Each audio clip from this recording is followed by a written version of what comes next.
Comme j'ai quasiment terminé les travaux chez moi, je me suis dit, tiens, j'ai un peu de temps, si je regardais les films et les séries historiques que j'ai en retard, pour voir si ça vaut le coup de vous en parler sur YouTube.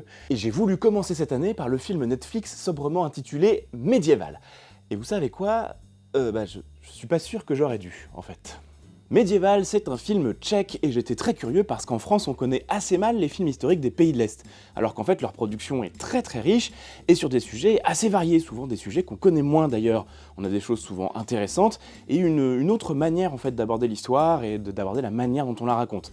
Cela dit, la culture des récits historiques ou inspirés de l'histoire des pays de l'Est, elle a toujours été très marquée par la violence et un côté très très sombre. Et ça finalement, ça a la place tout à fait dans la mode actuelle. C'est quelque chose qu'on retrouve beaucoup dans The Witcher par exemple, pour ceux qui connaissent, les livres et les jeux, parce que la série est très très loin d'être à la hauteur de cet héritage. Mais bon, voilà. Médiéval, c'est un film tchèque, le plus cher de l'histoire du pays d'ailleurs, il a coûté plus de 20 millions de dollars, et ce film raconte la jeunesse de Jan Žižka. Non, attendez, parce qu'on va encore me faire des réflexions sur ma prononciation en oubliant le reste du contenu.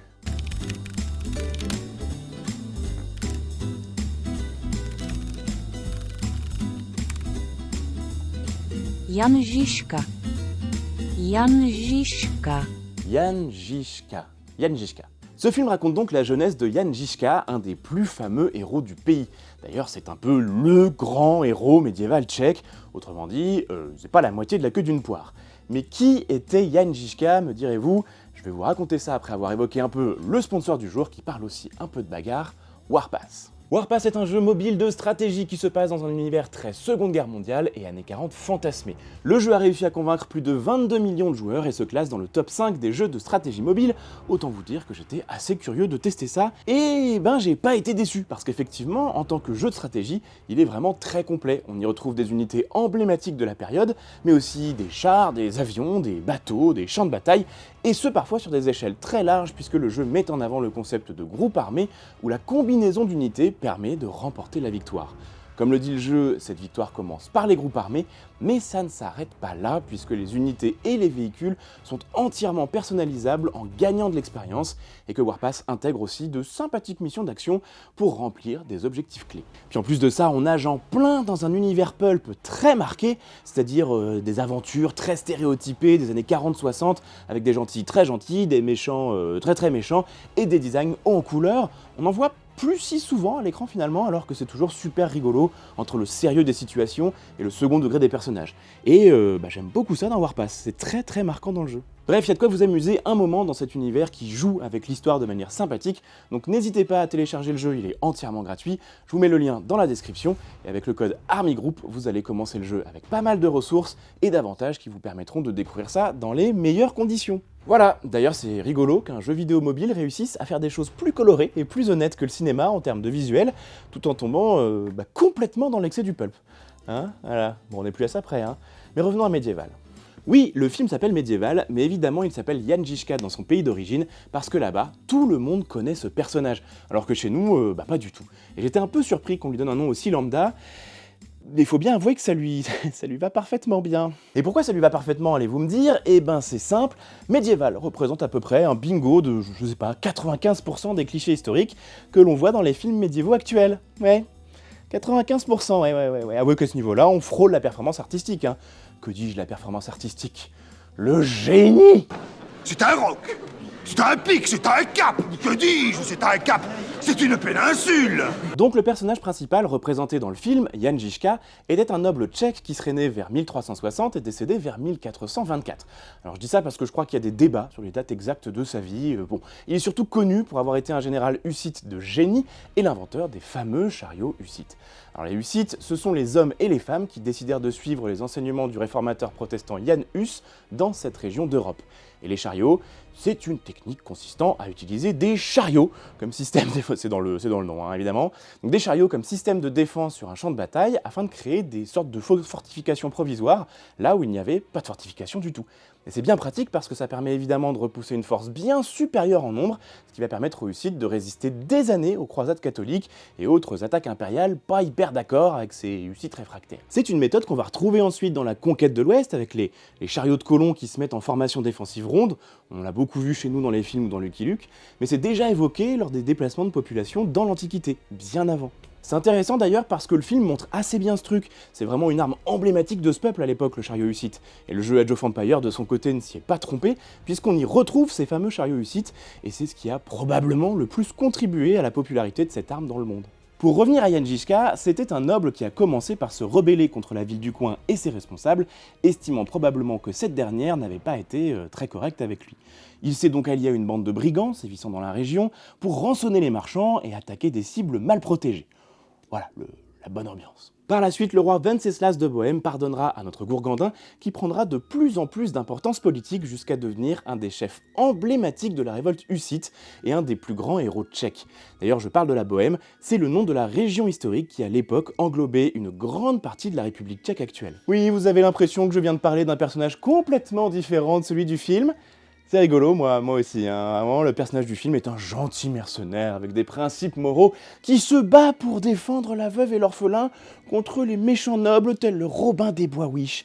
Non, rien à voir avec le personnage historique, donc, ou alors quelque chose de vraiment très lointain. Ce qui est dommage parce que la vie de Janjiška est tellement romanesque déjà que ça en fait un incroyable scénario de film ou de série, sans changer grand chose.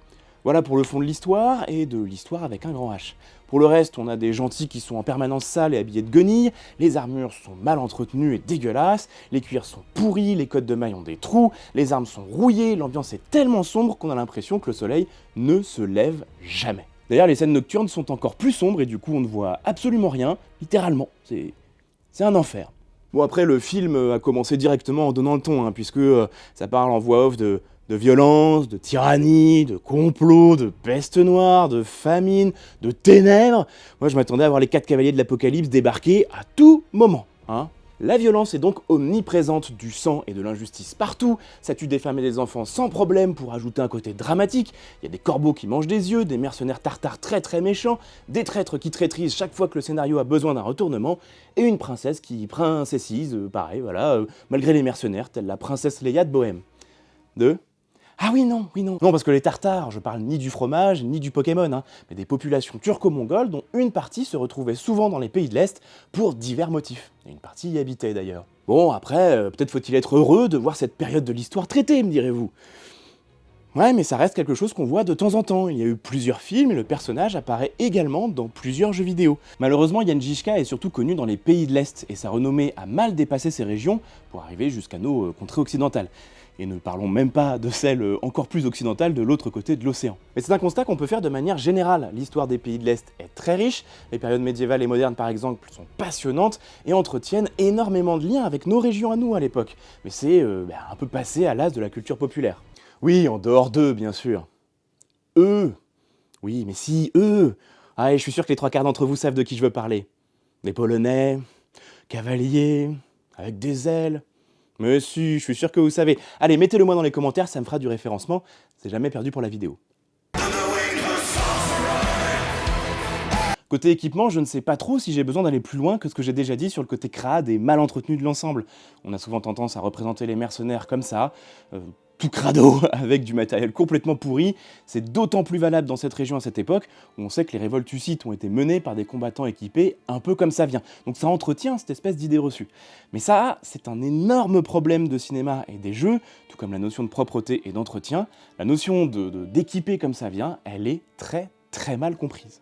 Déjà, un mercenaire vend ses qualités de combattant. Cela veut dire que sa vie repose littéralement sur son équipement. J'aime autant vous dire que le réparer et l'entretenir, c'est dans les priorités absolues de ce genre de métier. Représenter les mercenaires comme ça, ce serait comme, représenter des graphistes et des spécialistes en 3D qui travaillent sur des PC qui ont 20 ans avec l'écran complètement cassé. Ça n'aurait aucun sens et ça vous semblerait bizarre. Ah puis je le rappelle, mais l'ajustement des armes et des armures, c'est ce qui permet de les utiliser. Voilà, tout simplement, il n'y a pas de... Voilà. Donc certes, les mercenaires peuvent être équipés avec de l'équipement de récupération ou de qualité douteuse, mais ça doit quand même leur aller un minimum, sans quoi ça risque de les précipiter tout droit vers la mort. En fait, équipé comme ça vient, c'est ça que ça veut dire. De l'équipement de récupération, parfois de qualité médiocre, mais de l'équipement qui va quand même. On peut aussi utiliser des armes agricoles transformées, et ça on le voit très bien dans le film. Ça fonctionne. Cette approche de transformation d'armes agricoles, c'est même un tournant dans l'armement médiéval. On va prendre des outils agricoles et les transformer en armes. En revanche, utiliser des bouts de fourrure, de cuir et de métal fixés ensemble à l'arrache, non vraiment c'est non. Pour essayer de vous donner une idée qui vous parlera un peu plus, des mercenaires, on en a encore aujourd'hui, et de plus en plus. Généralement, on les voit dans les films, avec un équipement qui est certes mélangé, qui n'est absolument pas un uniforme, mais ça vous viendrait pas à l'esprit de les voir avec, je sais pas moi, des fringues déchirées, 2 chaussures différentes, ou des bouts de trucs cousus collés sur eux, ici et là, voilà. Et puis c'est pas hyper vendeur pour un éventuel commanditaire, voilà, alors que leur fond de commerce, c'est spécifiquement de se vendre. Bah en fait, au Moyen-Âge, c'est la même chose, et dans l'Antiquité aussi d'ailleurs, on employait beaucoup de mercenaires. Tout ça pour dire, je trouve le film assez peu réussi. Il se contente de reprendre beaucoup les idées reçues sans vraiment essayer de se montrer différent ou original, sans montrer pourquoi Jan Žižka est précisément un personnage d'exception. Et ce, malgré la performance notable de bons acteurs et actrices au casting. Je n'ai jamais eu la chance d'aller faire un tour dans les pays de l'Est ou en Europe centrale, mais je tiens ces endroits en haute estime, tant pour leur culture que pour leurs histoires extrêmement riches et fortes. Et là, j'ai vraiment l'impression qu'on a essayé de tirer cette histoire vers une certaine médiocrité, où plutôt que de montrer que les productions tchèques étaient capables du meilleur exactement comme les autres, eh bien le film a montré qu'ils étaient aussi capables du pire comme les autres. Et c'est ça d'ailleurs que je regrette profondément. Je vous le dis souvent, je ne suis pas pour des films, des séries ou des jeux qui suivent à 100% l'histoire. Parce que la part d'adaptation et d'art, ce sont des choses importantes et qui peuvent tout à fait rendre hommage à une époque sans la suivre à la lettre et sans, pour autant, la trahir. En fait, le vrai problème de Médiéval, c'est qu'il ne raconte pas grand-chose d'un côté, tout en reprenant la soupe cliché de toutes les autres productions médiévalisantes à la mode. Le résultat, c'est que ça fait 3 jours que j'ai vu le film et je ne m'en souviens déjà quasiment plus. D'ailleurs, si on regarde les critiques générales, le film a été plutôt mal accueilli par les professionnels comme par le public. Quelque part, tout ça c'est un peu comme de la cuisine. Si vous prenez les ingrédients qui fonctionnent le plus en ce moment et que vous les mélangez en excès sans trop savoir quoi en faire, ça ne fonctionne pas. Et il semble que le public, pour le coup, ne s'y soit pas réellement trompé. Alors faut-il voir Médiéval ? Comme d'habitude, ce n'est pas à moi de vous dire quoi regarder ou non. Mais à titre personnel, je vous recommanderais de passer votre chemin ou alors d'en faire un jeu à boire, parce que je suis pas sûr que ça mérite plus. Voilà, c'est mon petit retour sur le film Médiéval que j'ai fait dans un décor un peu différent parce que j'avais très envie de vous montrer mon sapin. C'est la première fois que j'ai un vrai sapin de Noël chez moi, donc j'en suis extrêmement fier. N'oubliez pas de vous abonner, liker et partager la vidéo. Laissez-moi un message dans les commentaires si le sujet vous inspire. Je vous souhaite une très bonne année de curiosité et comme d'habitude, n'oubliez pas que l'histoire est vivante.